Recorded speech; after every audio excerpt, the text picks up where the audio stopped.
Hey everybody, it's Alan from Woodcrest Bonsai. Today I'm going to play with a Podocarpus. And it is actually a cutting.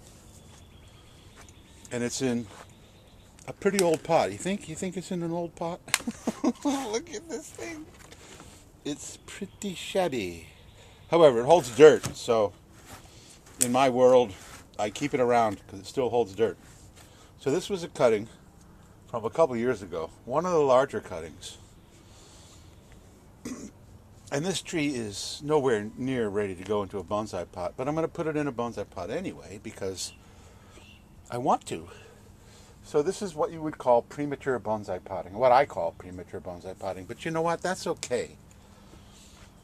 I see a lot of YouTubers who have videos saying, don't do this beginner mistake.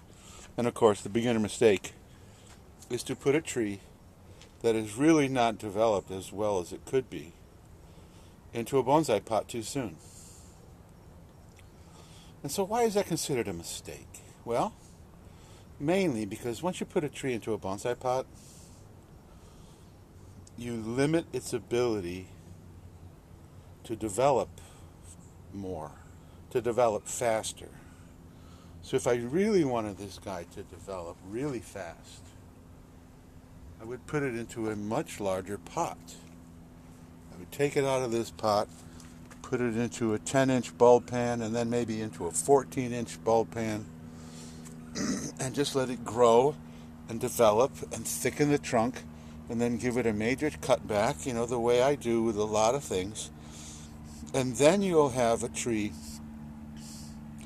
that has a much thicker trunk and more movement and more taper and all those things that I want out of a bonsai. And then you put it into the bonsai pot. Because let's say it's going to take 5 years to get a tree developed really nicely so it goes into a bonsai pot. If I put this tree into that bonsai pot right now, which I'm going to do, it could be 10 years before you get the same results. But that's okay for me. Sometimes I just like to play. And I saw this guy, and I have to admit that a lot of the other cuttings from the same batch as this one were much smaller, and they've really not done well at all. I mean, they just haven't. So I thought, why not? So this pot is interesting. I'm not sure if you can see it, but it's actually warped. It's warped like this. And it's an inexpensive Chinese pot. It also broke and was glued together by yours truly. And if I have a pot that cracks and breaks, and I can find all the pieces, then why not glue it back together and still use it? And so this is just a perfect combination for premature bonsai potting, because the pot is certainly not a world-class pot, and the tree is young, so it's just going to be the perfect combination. And the pot is kind of a blue glaze, and Podocarpus sort of has a blue-green tinge to the foliage. It's interesting because Podocarpus are a very primitive plant, and when they produce the seed, the fruit is on the outside of the seed. The seed is on the outside of the fruit. It's not in the fruit like almost every other fruit we think of. Right? Cherries, apples, oranges, peaches, pears. The fruit is actually on the outside. And the fruit turns very purple, deep purple, when it matures. And Podocarpus are another favorite of aphids. And it's really quite comical, at least to me, because when aphids feed on Podocarpus, they turn purple.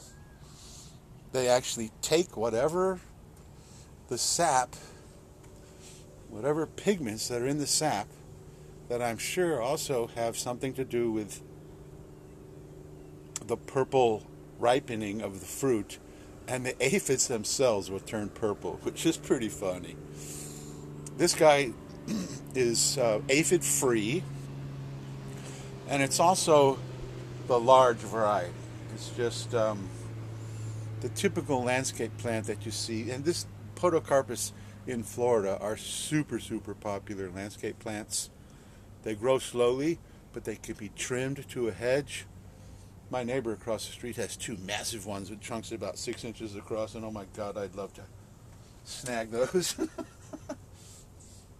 I doubt if she would really let me. But this is just the large leaf variety. So I do have a dwarf form, the big one that I root pruned in the spring. And so here is the dwarf leaf. And so if we bring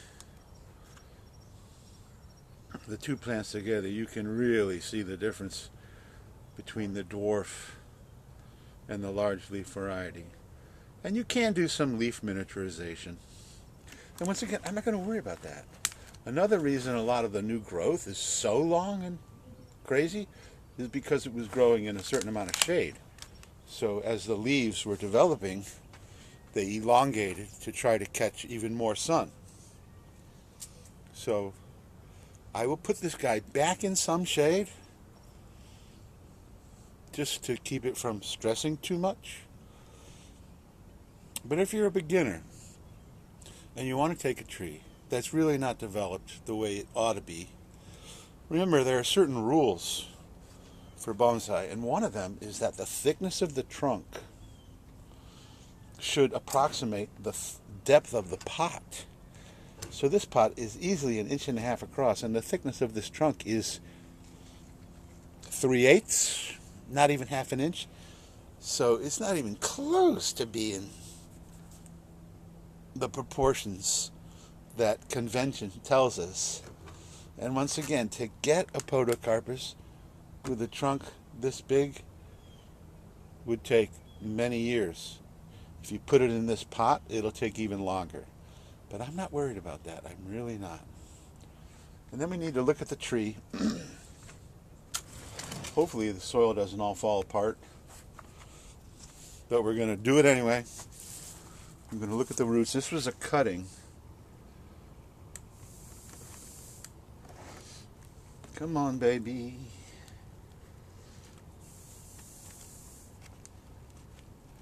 Can't bang on the pot because I'll break it. It's got some nice white roots, but it also looks like earthworm soil.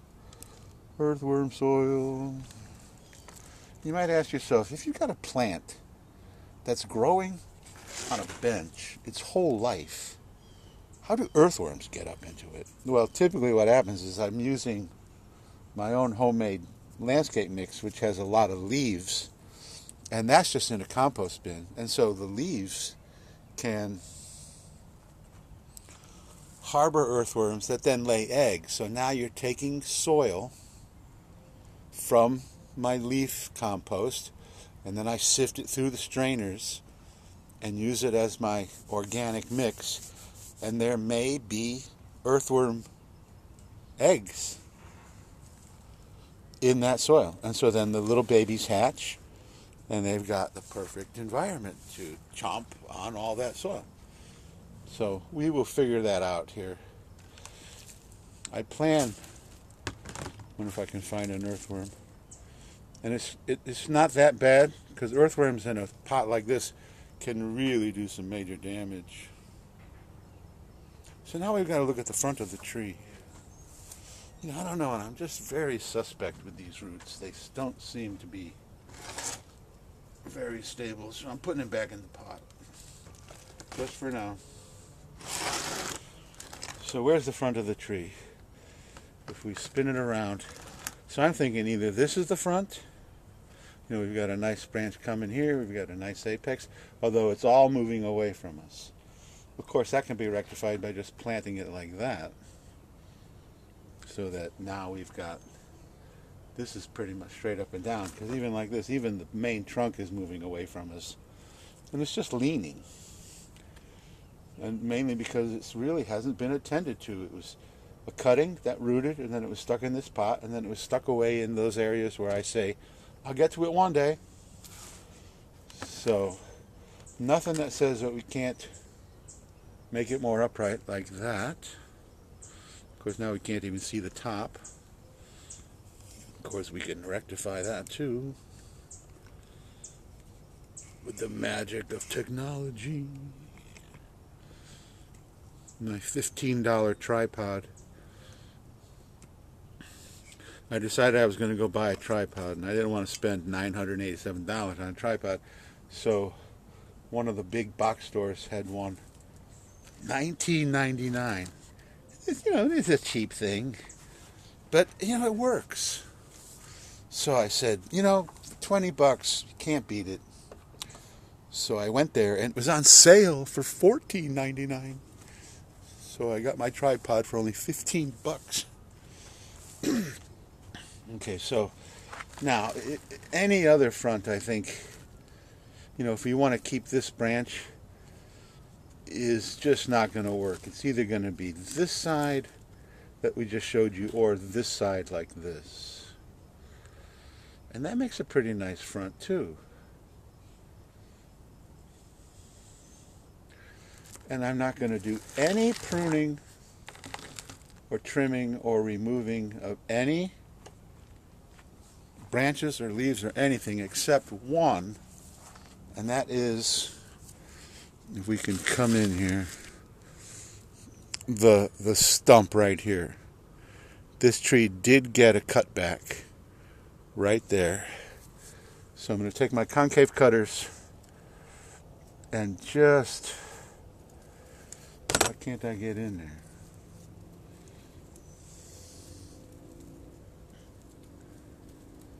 I'm just going to clean that up a little bit. Clean that stump up.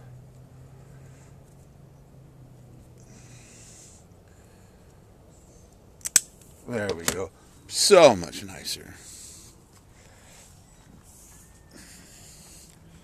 Because right now there's really no other branch structure. There's no obvious back branch one way or the other. I think it could be potted just about either way. And then the decision-making process to create a tree the way I like it, because we all have a different vision for the way our bonsai should look, can come later. So that could be a great front, and I think this could also be just as good. And so I can put it in the pot with, try to get this thing a little straighter, and put it in the pot, and not even really have a front. Have two fronts. Whichever one I decide to choose once it's developed. Some more, which would be slower because it's going in a bonsai pot. Now, if we looked at the roots, and obviously I'm going to take it out and I'm going to remove most of that soil and put it into bonsai soil. The roots look pretty good, and they have a lot of growing to do. So even putting it into this pot here, the tree is still going to be able to develop a little more quickly. So, we've got a pot that is all cracked apart. So I think we're just going to do window screen. And if you notice too, this guy's a little bit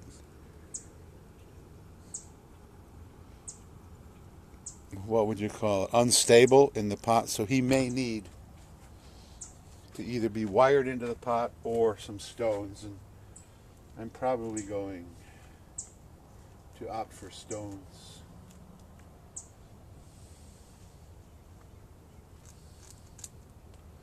So I've got my window screen going into the pot.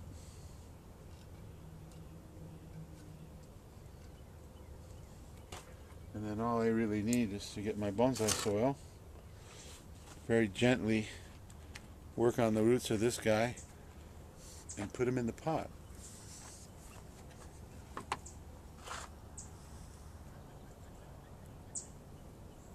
So here we go. I think the first order of business is to put a little bit of soil at the base of the pot, and this is fairly coarse soil.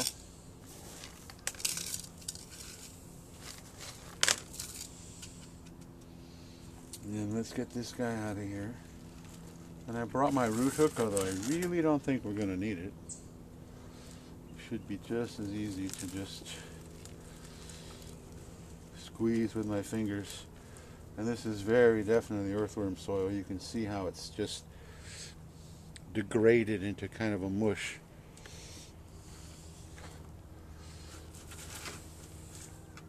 Oh, was that him? No.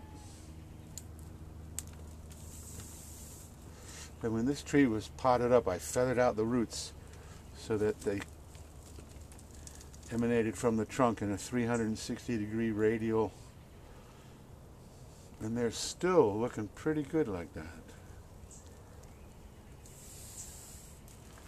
Still looking pretty good. Yeah, I'm very happy with that. We have some circling roots out here, but I don't know if I really want to even mess with cutting any roots, because I hadn't really planned on cutting the top. So I'm going to try, instead of these circling roots cutting them off, I'm just going to try to angle them out like this, then put the soil on top.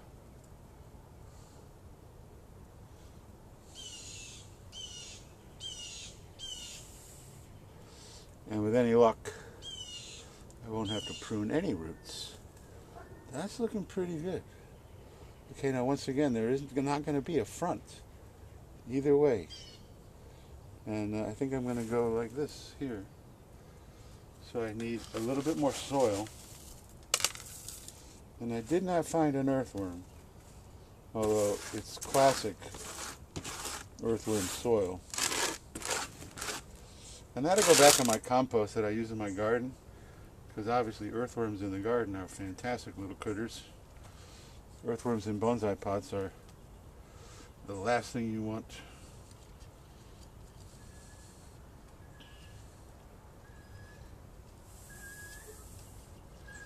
And if this tree was dormant, I would probably do more of a root pruning. But it is not, so, and it'll be fine.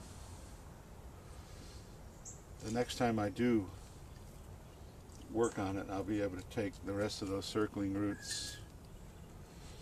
So where are we? Something about like that? That looks good.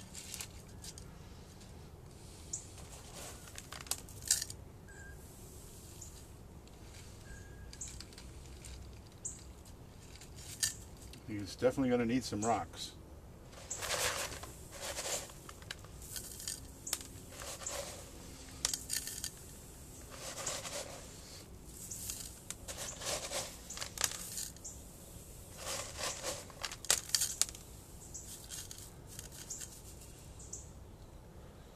Timber!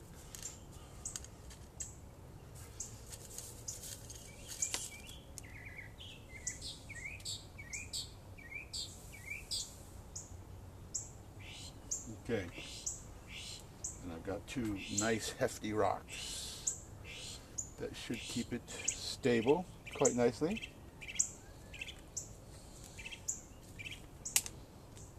Okay, and what I'm looking for with this guy is give it a couple of weeks to recover, but since I didn't prune any roots or the top, it should just keep right on going, not without even missing a beat. I'm going to water it immediately because Podocarpus are, well, Podocarpus in the ground as landscape plants are supremely drought tolerant. But in a pot, that's a whole nother story. They need more water than that, that's for sure. So there we go. I think it's looking pretty good. And I tried to get it upright, although it's still leaning back right now. So if we spin it like this, then we've got that as the front.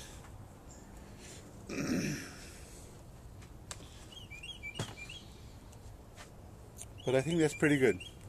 So yes, a young tree put into a bonsai pot, probably too soon. But I like it.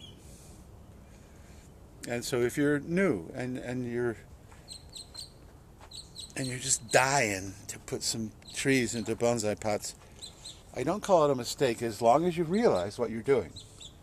That you're limiting the ability of that tree to develop. It will continue to develop, but much, much, much more slowly. And so, if you put a stick in a bonsai pot, you're going to have a stick in a bonsai pot for a long time. But then there's still the philosophy that, okay, if you take 5 years to develop a tree in, a larger pot, or putting it in the ground and really chopping it way back and letting it regrow and do all those things that we do to create bonsai with heavy trunks and a lot of movement and taper, then you've still taken that amount of time. The only difference is the tree will be more in proportions for the way that traditional bonsai says. Like, once again, thickness of the trunk should approximate the depth of the pot. With this guy here, that will never happen in this pot. But that's okay, because I like the look. I like it. So that's all for this video. Podocarpus are very good bonsai. Most of the time, your more classic bonsai are what you'd call urban yamadori. So people have collected them out of people's yards, and you can get trees. Oh man, my friend that liquidated her collection, that gave me most of her bonsai trees, her across the street neighbor has a Podocarpus that's 25 feet high, and the trunk is 18 inches across. I mean, it is like, the trunk is like this. I mean, the trunk, it's just massive. And I think it's a female, because Podocarpus, at least this commercially grown one, and most Podocarpus in the world, are what is called dioecious. So they have separate males and females. So the males produce the pollen, and the females produce the seed. And like I said, the seed is actually outside of the fruit. And the fruit, as it matures, turns a very deep purple. And, it's actually edible, but it's very insipid. So I don't really know what you do with it. I guess you could make it jam and you just pound the sugar to it or something like that. But when you eat the fruit, they certainly don't taste like much. And this was a cutting, and I have another batch that this guy came from of cuttings. But the vast majority of the Podocarpus that I'm growing came from seed. So they can they can go either way. Okay, well, we won't go there anymore. So Podocarpus, and it's a tropical tree. It won't survive. Honestly, off the top of my head, I don't know how far north it survives. But I don't think you're going to find them in Chicago. And these are kind of like the southern substitute for yew. Up north, they grow yew. And in fact, these are called Japanese yew. And the reason is, do I still have that small little piece of the dwarf guy? I don't think I do. But the reason is that because the leaves look like yew. So, Japanese yew. I do believe Podocarpus are native to Japan and China. So if you like this video, please give me a thumbs up. Subscribing, hitting the notification bell. You can watch this guy continue to develop. And I will give it some fertilizer in a couple of weeks once I see that it's recovered completely. And my guess is, because we didn't manipulate any of the roots other than trying to get them a little straighter, that it's not even going to miss a beat. It won't wilt. There'll be no leaf drop. It's just going to continue to go on. So you can watch that as this tree develops. So it's a beautiful morning, and I hope it's a beautiful morning where you are at. And that's it for today. So thank you so much for watching Woodcrest Bonsai.